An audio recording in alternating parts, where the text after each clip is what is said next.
Assalamualaikum warahmatullahi wabarakatuh. Alhamdulillahirrahmanirrahim. Alhamdulillahirrahmanirrahim. Alhamdulillahirrahmanirrahim. Nah, kita sudah berjumpa di pertemuan yang kedua dengan pembelajaran yang tetap daring, ya. Tetap kalian dengarkan dari rumah masing-masing. Yang di pondok ya didengarkan di pondok. Nah,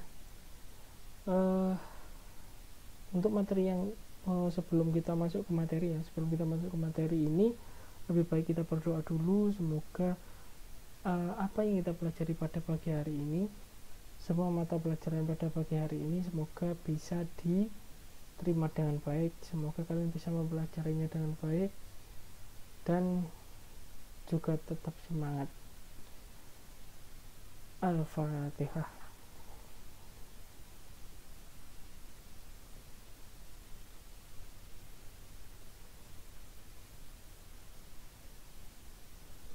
Selesai. Nah, setelah kemarin terakhir membahas tentang akibat dari terjadinya konflik. Jadi kemarin kita membahas tentang keberagaman bangsa Indonesia. Kemarin sudah dijelaskan tentang dampak negatif, dampak positif. Terus kemudian ada penyebab dari keberagaman tadi. Bisa akibat ya maksudnya. Penyebabnya dulu. Kemarin penyebabnya bisa karena memang kita mempunyai banyak suku, kita mempunyai banyak golongan. Selain itu kita juga masing-masing individu ini mempunyai kepentingan kita masing-masing gitu kan. Kemudian setelah ada penyebab ada akibat.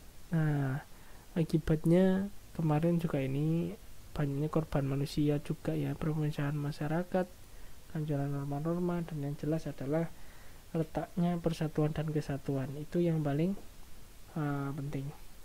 Nah, setelah kita kemarin membahas tentang ini, nah yang kita bahas hari ini adalah prinsip-prinsip tentang persatuan dan kesatuan. Yang pertama itu ada prinsip Bhinneka Tunggal Ika. Kita harus mengakui bahwa bangsa Indonesia merupakan bangsa yang memiliki keanekaragaman suku, bahasa, agama, budaya, dan adat istiadat. Nah, kita sebagai warga negara yang pertama harus menerima tersebut, harus mengakui kemudian menerima, karena kalau kita nggak menerima ya kita terus saja berperang sama mereka yang berbeda dengan kita. Terus kemudian prinsip yang kedua itu ada prinsip nasionalisme Indonesia. Nasionalisme merupakan paham yang mencintai tanah air, adanya kesiapsiagaan dari warga negara untuk membela tanah airnya. Nah, nasionalisme ini kita artikan secara singkatnya itu adalah rasa cinta tanah air. Nah, setelah nasionalisme ini kan dia tidak berbentuk ya, karena nasionalisme ini kita rasakan. Terus kemudian gandengannya atau temannya si nasionalisme ini itu ada patriotisme. Nah, kalau patriotisme itu berarti setelah kita rasakan ya kita laksanakan. Patriotisme itu tindak nyatanya. Kemudian ada prinsip kebebasan yang bertanggung jawab. Kebebasan yang akan dipertanggungjawabkan di hadapan Tuhan Yang Maha Esa, kepada sesama manusia, serta kepada bangsa dan negara. Nah, kebebasan yang bertanggung jawab di sini adalah untuk menjaga sebuah persatuan dan kesatuan tersebut. Kita juga harus menyadari bahwa kita adalah manusia yang bebas di negeri Indonesia ini. Kita bebas mau kemana saja, kita bebas mau melakukan apa saja, dengan adanya hukum sebagai batasan. Selain adanya hukum sebagai batasan, kita juga mempunyai batasan dengan orang lain. Nah, dalam artian kewajiban yang kita miliki itu dibatasi oleh kewajiban orang lain. Jadi kita harus saling menjaga juga. Kemudian ada yang prinsip yang keempat, prinsip wawasan Nusantara. Wawasan Nusantara merupakan cara pandang bahasa Indonesia yang tentang diri dan lingkungannya, yang merupakan satu kesatuan ideologi, politik, ekonomi, sosial budaya, dan HANKAM atau pertahanan keamanan.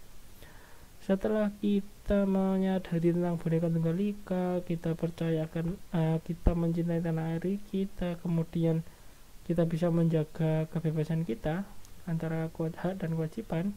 Yang terakhir adalah kita harus menambah wawasan kita tentang Indonesia ini sendiri. Indonesia itu apa? Indonesia itu ada karena apa? Kemudian unsur-unsur yang ada di Indonesia itu apa saja. Nah, kalau kita semangat untuk mempelajari hal tersebut, insya Allah kita bakal lebih cinta kepada tanah air kita. Terus ini yang ketinggalan kemarin, begini, sistem kekerabatan. Sistem kekerabatan di sini yang dimaksud adalah gini, kok bisa di Indonesia punya budaya yang berbeda-beda di tiap daerahnya. Nah, karena kita mempunyai nenek moyang ya, kita punya leluhur-leluhur yang lebih dulu yang sudah menata negara kita. Nah, ditemukanlah beberapa macam keturunan yang ini kok nurut bapaknya, ini kok nurut ibunya, peraturannya kok nurut ke ayahnya, peraturannya kok nurut ke ibunya. Nah, nama sistem itu disebut dengan sistem kekerabatan.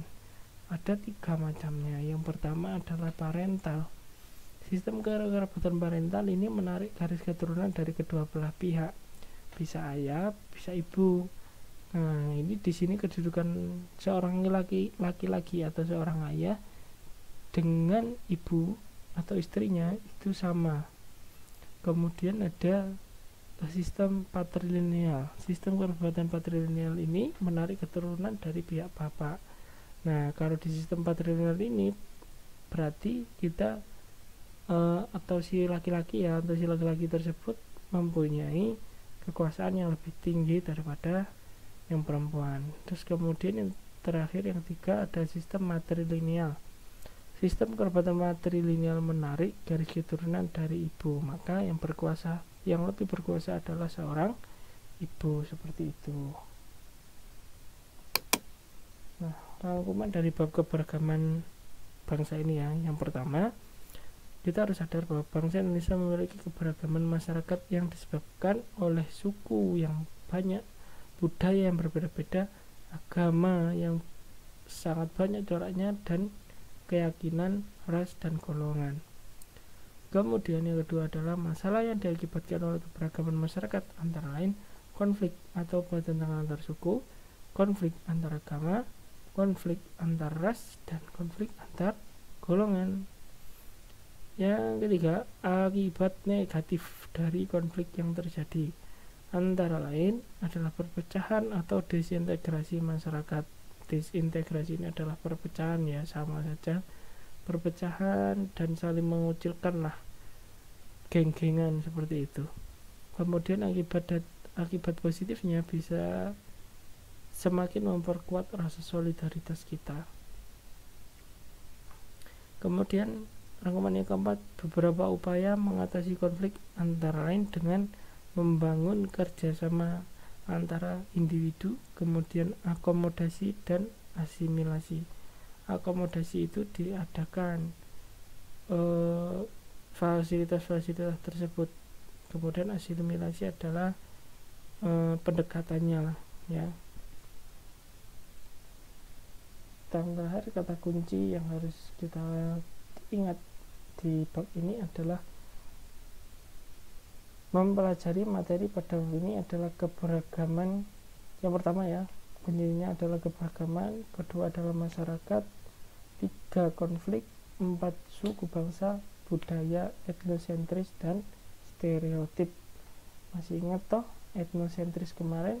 Etnosentris itu adalah paham yang sangat membela sukunya sendiri, karena saking membelanya akhirnya dia menjelekkan suku-suku atau budaya yang lain.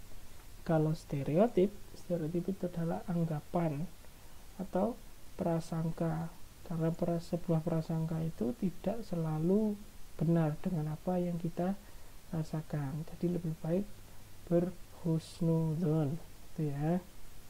Terima kasih atas perhatian kalian di materi kita pada kali ini. Semoga tetap semangat, tetap sehat. Saya pamit. Assalamualaikum warahmatullahi wabarakatuh.